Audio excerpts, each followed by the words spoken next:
And this afternoon, emergency crews launched a rescue operation at Signal Point Trail, located at 1100 Ridgeway Avenue. A 26-year-old female hiker injured her ankle and was unable to walk. At 4:07, another hiker called 911, saying the woman was unable to make the journey back. Within 20 minutes, first responders made contact with the injured hiker and secured her to the Stokes basket. They created the rope system to secure the patient as they climbed up the rough terrain. Once off the trail, the hiker was transported to the hospital. Well, today marks the start of the National Burn Prevention Week. It's a time to raise awareness about the dangers of burns and how to prevent them in our homes and communities.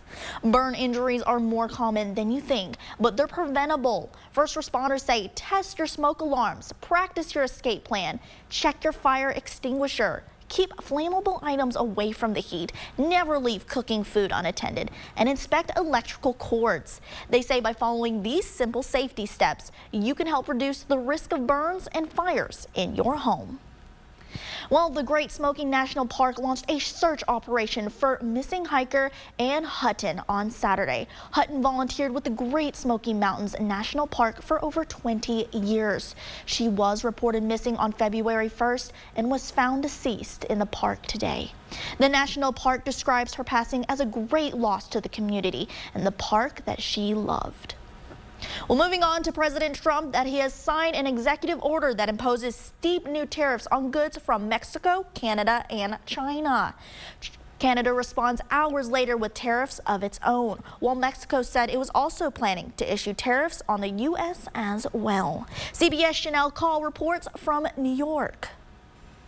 President Trump declared an economic emergency in order to place duties of 10% on all imports from China and 25% on imports from Mexico and Canada. The tariffs are set to go into effect on Tuesday. The president's actions involving the largest U.S. trade partners drew swift condemnation from Democratic leaders. I think we might want to call this the Donald Trump Super Bowl tax, with the big game coming next week. If you know, avocados, tomatoes, beer from Mexico, price is going to go up. What's that going to mean? Higher prices for New Yorkers, higher prices for Americans. It's going to affect almost everything. On social media, President Trump wrote that tariffs were necessary to protect Americans, to pressure the three nations to do more to curb the manufacture and export of illicit fentanyl. He also wants Canada and Mexico to reduce illegal immigration into the U.S. This is retaliatory to a certain extent. Millions of people flowed into our country through Mexico and Canada, and we're not going to allow that. Absolutely. Fentanyl through Canada, human trafficking through Canada, also with China in that mix for fentanyl as well. Canadian Prime Minister Justin Trudeau pushed back. Our border is already safe and secure, but there's always more work to do. Less than 1% of fentanyl, less than 1% of illegal crossings into the United States come from Canada. Trudeau also said Canada would slap 25% tariffs on up to $155 billion on goods, including alcohol and fruit.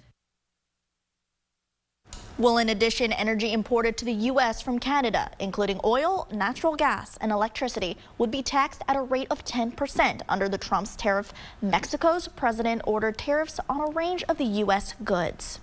Well, tonight, 5 people remain hospitalized with injuries from Friday night's plane crash. 3 of those people are in critical condition. This is in addition to the 6 people on board and 1 person